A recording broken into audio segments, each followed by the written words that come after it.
Now we are looking at the other part of this model, and we can review some of the things we just spoke about.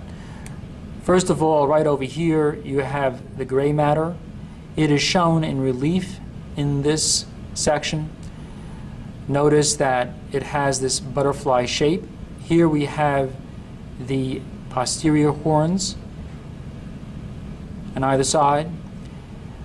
Right over here is about where you would find the lateral horns, and here would be the anterior horns of the gray matter.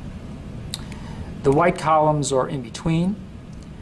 Here you have the posterior white column, here you have the lateral white column, and here you have the anterior white column.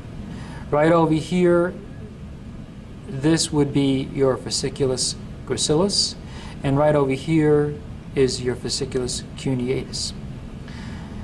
This is your dorsal or posterior root carrying sensory information into the spinal cord.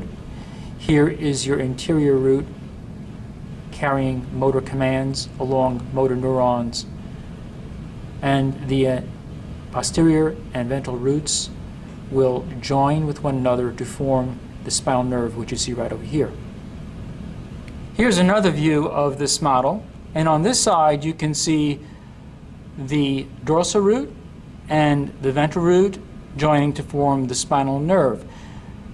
On this side, the roots and the nerve is uncovered.